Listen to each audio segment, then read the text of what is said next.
Hello, and welcome to Proloquo2Go. My name is Kate Mosley, and I'm an AT specialist. I am a task employee that contracts with STAR to provide AT webinars and trainings. You can view these trainings at www.startraining.org. This PowerPoint will be available on the STAR Training website.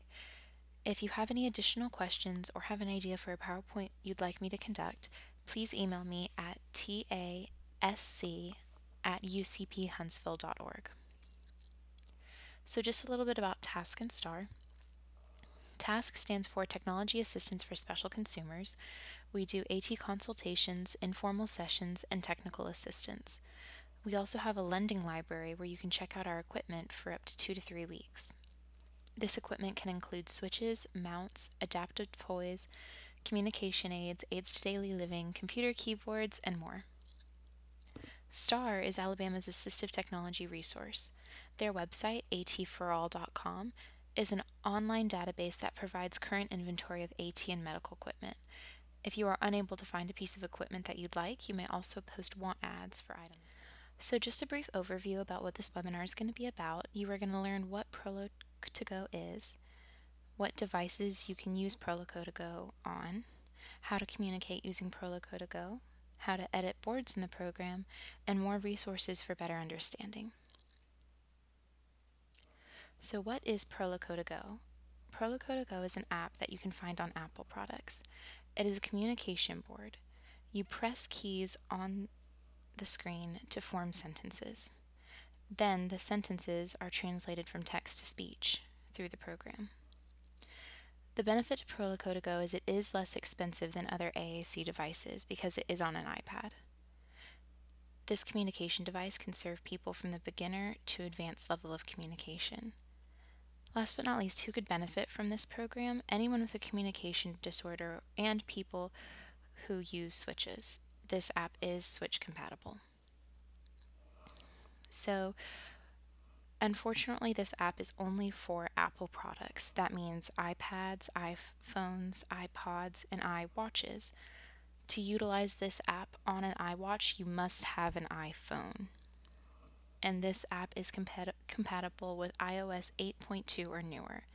If you have recently updated your phone or your other iProduct, it's probably on iOS 8.2 or newer. So, how to communicate using Proloquo2Go. Just a reminder that these are the very basics about communication. Ask a speech language pathologist for more assistance on how the individual can best communicate. So how to communicate on Proloquo2Go. First, let's open the app. You will be brought to a screen similar to this one. If this is your first time opening the app, you may go through some initial questions such as the name of the user, if you would like a male or female voice, or even the level of communication of the user. To communicate, you simply touch the picture or the word on the communication board and it'll appear in the bar above. So for example, I like you. Now because I am recording on this iPad, you can't hear the sound, but every word that I type is repeated back to me. So if I start, it'll say I, and then I tap like, and it'll say like, and then I tap you, and it'll say you. Now to have the phrase be said as a complete fluid sentence, I simply tap the top bar, and it'll read I like you as a sentence. To write a new message, I can either tap the backspace button for each word, or I can double tap it, and have the whole message be erased at once. So you'll notice that some of the boxes look a little different. I, for example, is orange and has a tab at the top, where on is green. The colors each specify the type of word it is. Verbs are pink, blue are descriptions, greens are prepositions, yellow is nouns, and orange is miscellaneous. That includes interjections, pronouns, articles, and conjunctions. You'll also notice that some of the boxes have tabs on the top. If a box has a tab on the top and you press and hold it, it will come up to a mini menu where you can either choose past and present tense of the word or have links to common phrases. You'll also notice folders. For example, food. By clicking on these folders, you'll be brought to, well, a folder of what the objects are. For example, for food, you have bananas, candy, juice, and other things you might need for that subject. On the home page, as you've seen me demonstrate, there is a More button down at the very bottom. By hitting More, you are brought to a whole nother page, and by hitting back, you're brought to the original. If you ever get lost in a folder, for example, we'll go to Actions, but you want to go back to the home screen, you can either tap at the very top this Home button, or you can click the house down at the bottom here. Either one will bring you back to this screen. If you would like to type something, simply click on the keyboard in the bottom. By clicking on the keyboard, you can now type apple, for example, and it will show as a word in your box. It won't have a picture associated with it. Or you could go into food and tap apple yourself.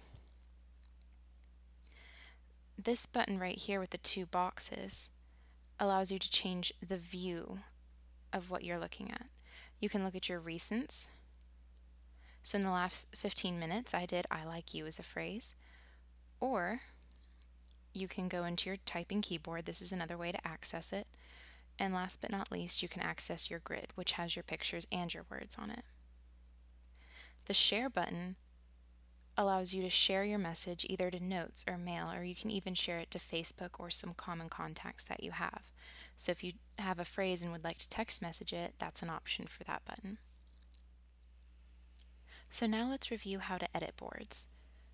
Remember, ask a speech-language pathologist about what buttons to put on what boards. Before we get into it, let's review a bit of vocabulary. Pop-ups are small menus. If auto pop-up is turned on, then for each button or folder that you tap, a smaller menu will appear. The smaller menus could include different tenses of a word or links to common words to follow after it. The secondary trigger could be tapping and holding, which again, if a button is tapped and held, those past tenses and links to other words will appear.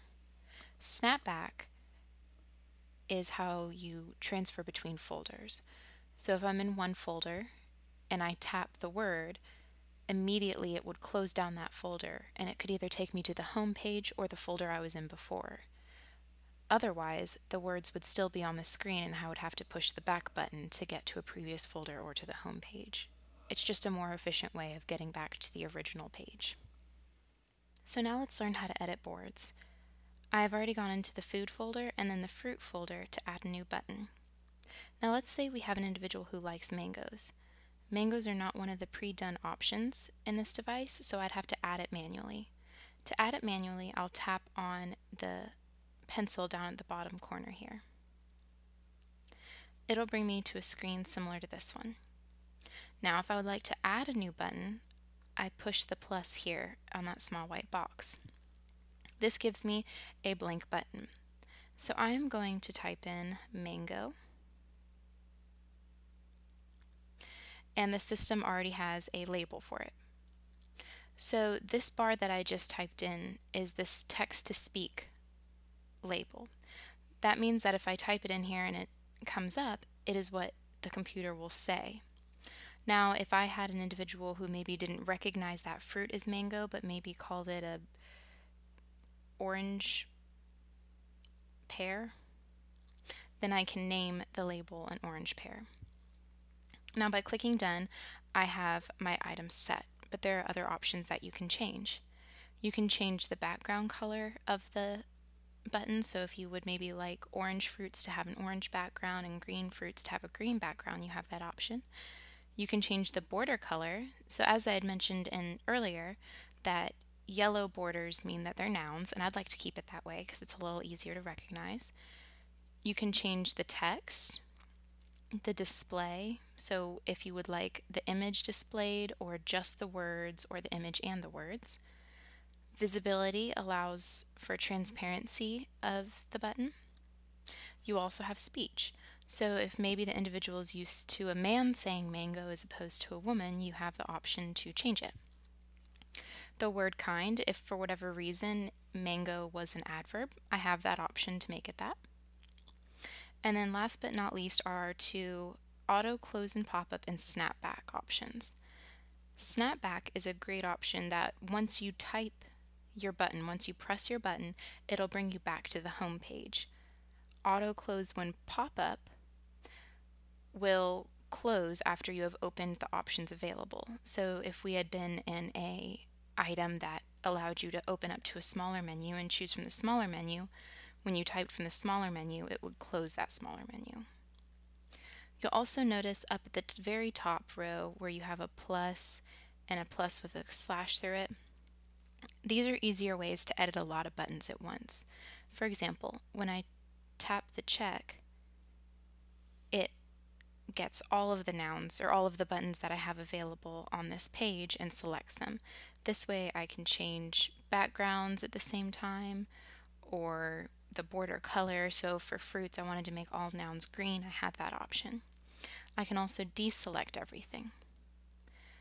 The next three buttons are copy. The first one would be copy, the second one would be paste, and the third one is delete.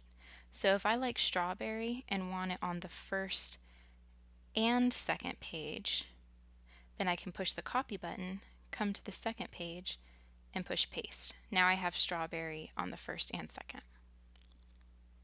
You can also move things to the first or second page by pressing 1 or pressing 2. So now it would be on the second page. The last three buttons are to sort, so if you'd like maybe all your fruits to be alphabetized, swap, which is where if you choose two different items on the page and press the swap button, they'll exchange places, and export. So when you're in the settings and you maybe go to a different option such as auto close when and pop-up and you'd like to get into the screen that we were in beforehand, you simply scroll up and it's under basics. You can also add your own image to label the button. If you go to edit, below the image, you can do choose picture and choose from your own camera roll. From there, you can size and crop the picture and then push use. Now your image will be used in the label. When you have finished editing your button as much as you would like to, press done at the very top. So now let's review how to open and create folders. So on our home screen, let's type in activities and use our edit pencil. And then instead of touching the plus in the white box, we're going to tap the add a new folder button. So now we can either link to an existing folder, duplicate an existing folder, or create a completely new folder. So we're going to create a new folder. So it gives you some templates. We are going to make a video game template, a video game folder. So let's use a things template. So you'll have I, you, want, like, but if we were to choose something like food, you might have eat and drink as verbs as well. So let's use things and click next. So let's name our folder video games, and as you can see we have icons popping up that we could possibly use. Video game, there we go. Open and pop-up is a small set of choices that will appear. So once I have made a name and chosen an icon, I'm going to go ahead and push done. Now to edit a folder, what we do is we're going to tap on a folder, and if you'd like to open the folder, you're going to double tap it. You'll have a little message that pops up on screen. But from here, we can change the background color, the border color, similar to the way we can change and edit buttons. We can see all of the buttons that we have available and add or delete what buttons are in the folder. So last but not least, we're going to review over some of the additional features. You can find these in the little gear icon at the very bottom.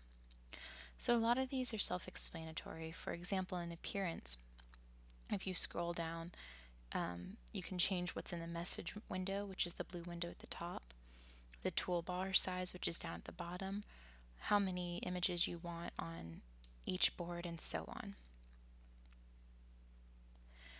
You can also change the vocabulary.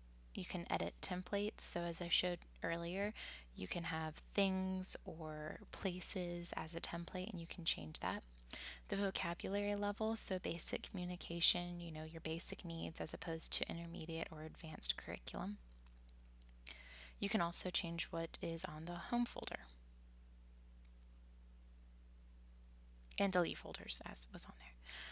For speech and language, you can change what voice you are going to have speak for you.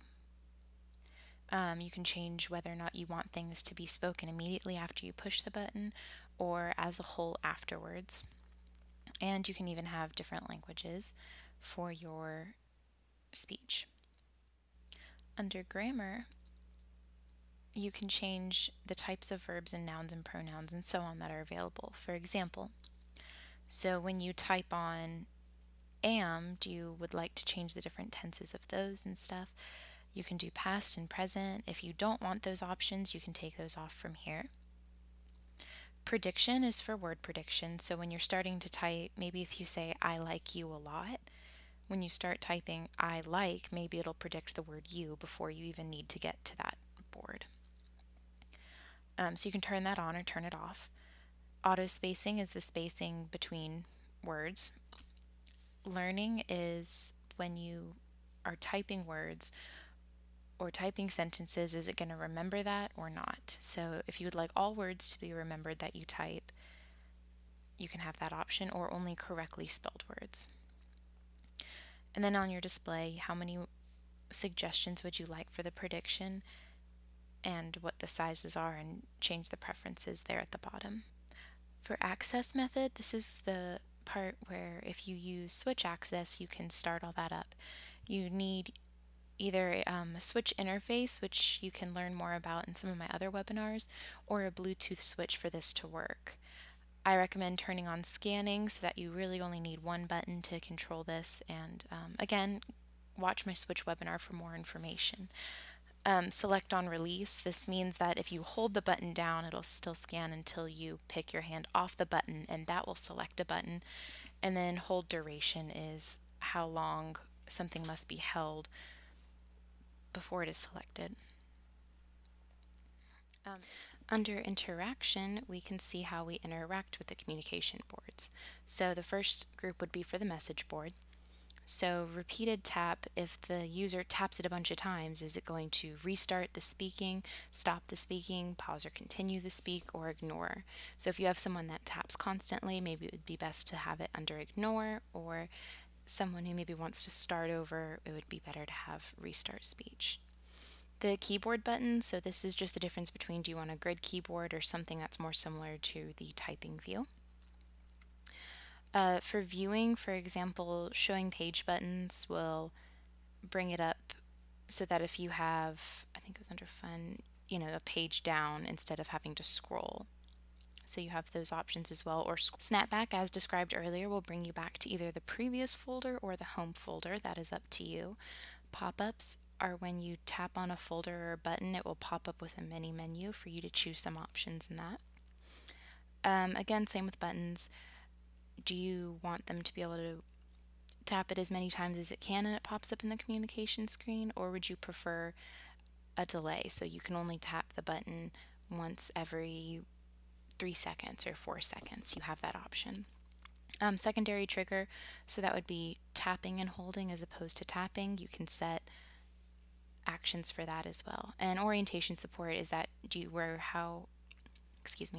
that is, if would you like portrait view or landscape, that's up to you. Restrictions, so would you like to restrict mail or messaging or Facebook? Would you like them to not be able to edit? These are all options that you can change, and they are password protected.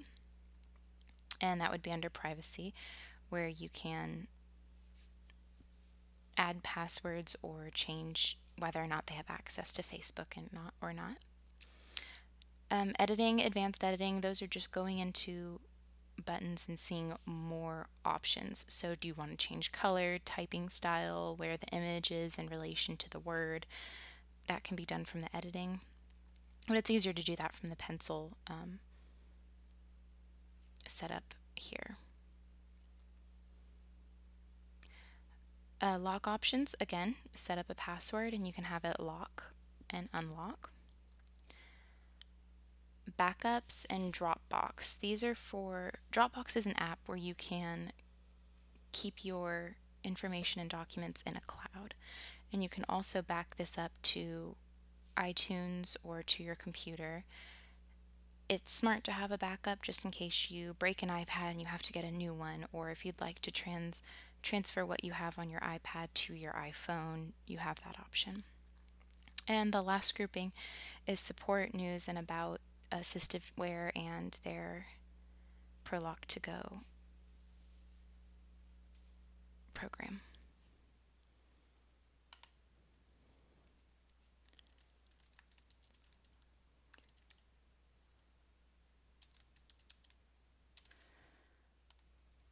Now let's review some other resources. So for any of your how-to questions, like how do I edit a new board or how do I get started on Proloquo2Go, visit the address below. Assistiveware is the maker of Proloquo2Go, and they have a wonderful how-to manual. As a quick start guide, click on the second link. It's a good quick overview about how to use Proloquo2Go and get it all set up.